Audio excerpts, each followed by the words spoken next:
Тамақтанғаннан кейін ағзаға оны қорыту үшін шамамен 3 сағат қажет. Алайда егер кешкі асты тым кеш ішсеңіз, сіздің бүйректеріңіз нағыз түнгі ауысымда жұмыс істейтін еңбекқор жұмысшыларға айналады.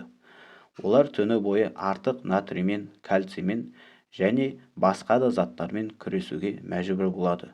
Мұның салдары таңертеңгі ісінулер мен ауырлық сезіміне әкеледі. Ассаламу алейкум барша YouTube көрермендері. Бұл бірінші байлық денсаулық арнасы. Бүгінгі тақырып кешкі асты тым кеш ішу немесе ұйқы алдында жеу ағзада қайтарымсыз процестердің іске қосылуы туралы болмақ. Егер де сіз денсаулығыңызды күтініп қараймын десеңіз, маңызды мәселелерді жіберіп алмау үшін бұл роликті аяғына дейін тыңдаңыз. Ал қазір алдымен арнаға жазылуды ұмытпаңыз. Ұйқы алдында тамақтану, яғни тым кеш тамақтану қазіргі уақытта кең таралған әдеттердің бірі. Алайда бұл әдеттің ағзаға әсері терең әрі көп қырлы. Осы роликте ұйқыға жатар алдында тамақтанудың асқазан, бүйрек және жалпы ағзаға қалай әсер ететінін қарастырамыз. Ұйқы алдында тамақтану асқазанның жұмысын айтарлықтай өзгертеді.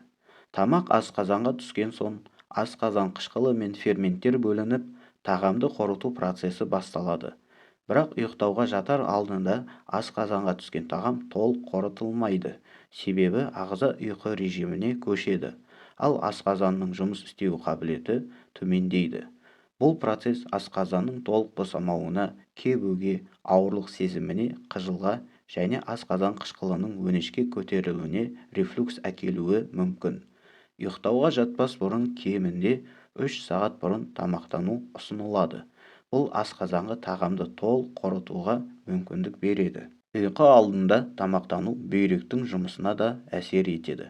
Тамақтанған соң ағзаға сұйықтық пен тұздар көп мөлшерде түседі. Бұл бүйрекке қосымша жүктеме түсіреді. Себебі ол артық сұйықтықты шығарып, тұздардың тепе-теңдігін сақтауға тырысады.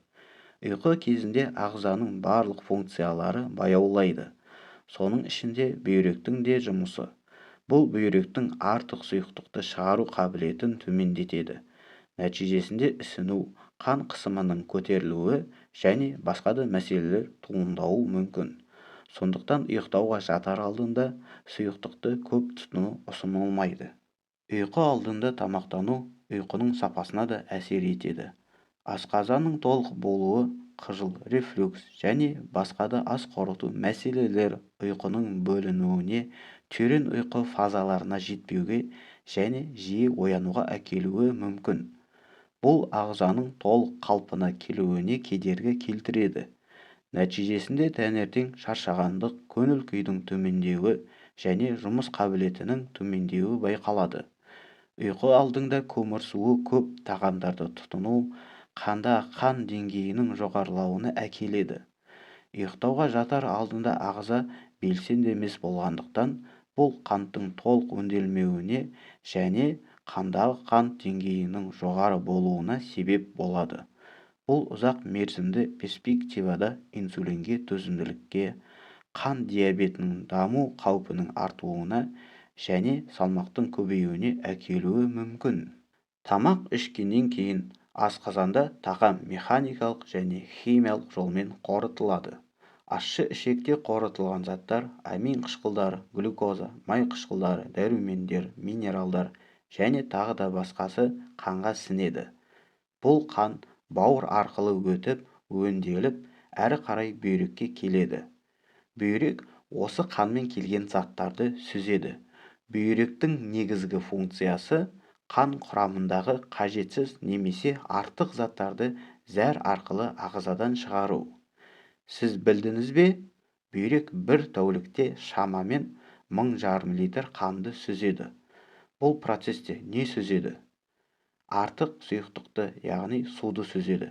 Мочевина, яғни белоктың ыдырау өнімін, креатинин, бұлшық ет жұмысының қалдығын, артық натрий, калий, хлор иондарын, артық глюкоза, егер қанда шамадан тыс көп болса, және де фосфаттар, сульфаттар, кейбір дәрілер, токсиндерді сүзеді.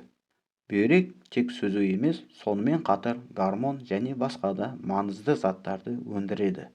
Эритропоетин сүйек кемігіне әсер етіп, қан жасушаларын эритроциттерді жасауға көмектеседі.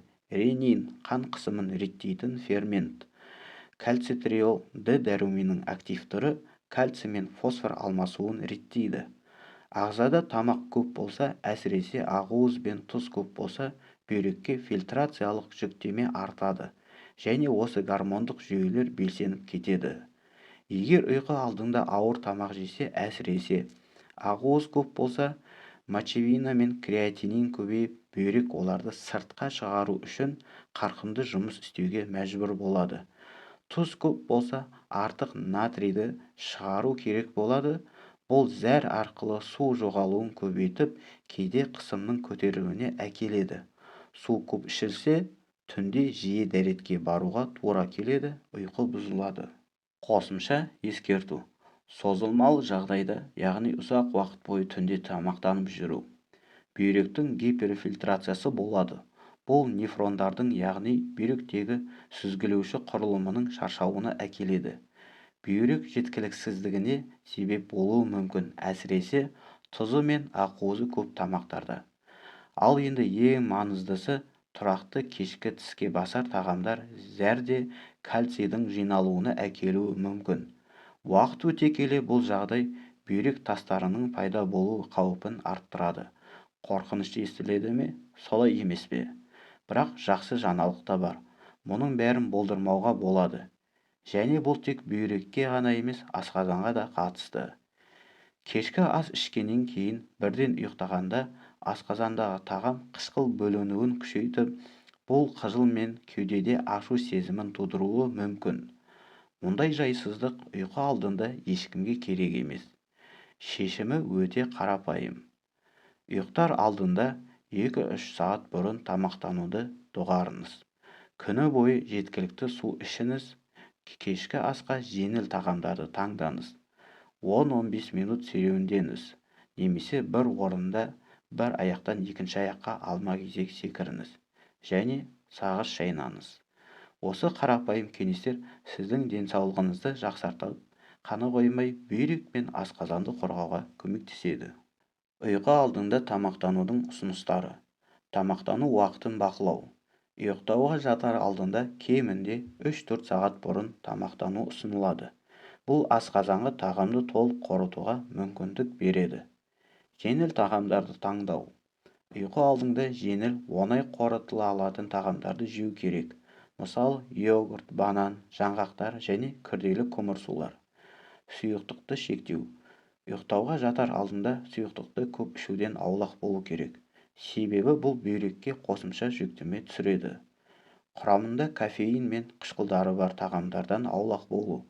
Кофеин мен қышқылдары бар тағамдар ұйқының сапасына теріс әсер етуі мүмкін. Қорытындылай келсек, ұйқы алдында тамақтану ағзаға әртүрлі әсер етеді.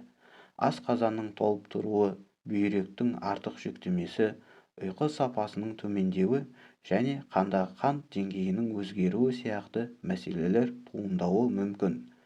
Сондықтан ұйықтауға жатар алдында тамақтануды бақылап, жеңіл және оңай қорытыла алатын тағамдарды ішу ұсынылады.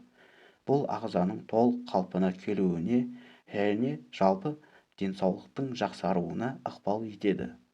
Ал құрметті YouTube қауымы, егер де сіздерге бұл контент пайдасы тиіп ұнаса, лүпіл басамыз. Өз ойымызды жазып пікір қалдырамыз және де достарымызбен, жақындарымызбен бөлісеміз. Егер бұл арнаға жазылмаған болсаңыздар, міндетті түрде жазыламыз. Қош сау саламатты болайық.